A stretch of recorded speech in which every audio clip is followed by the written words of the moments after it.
இந்த நேரத்தில் இன்னொரு விஷயத்தை நான் குறிப்பிட்டாகணும்.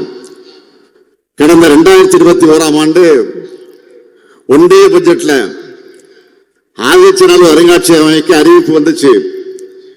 அந்த பணிகள் இப்ப எந்த நிலையில் இருக்கு? இன்னும் அதற்கான பணிகள் எதுவும் தொடங்கல. ஆனா நாம் ஆட்சி பொறுப்புக்கு வந்த பிறகு தமிழ்நாடு தொழில்துறை சார்பில் சிவகளை உள்ளிட்ட அகழ்வுகளை மேற்கொண்டு இப்போ உலகமே திரும்பி பார்க்கக்கூடிய அளவுக்கு பொருணை அருங்காட்சியகத்தை உருவாக்கி இருக்கிறோம்.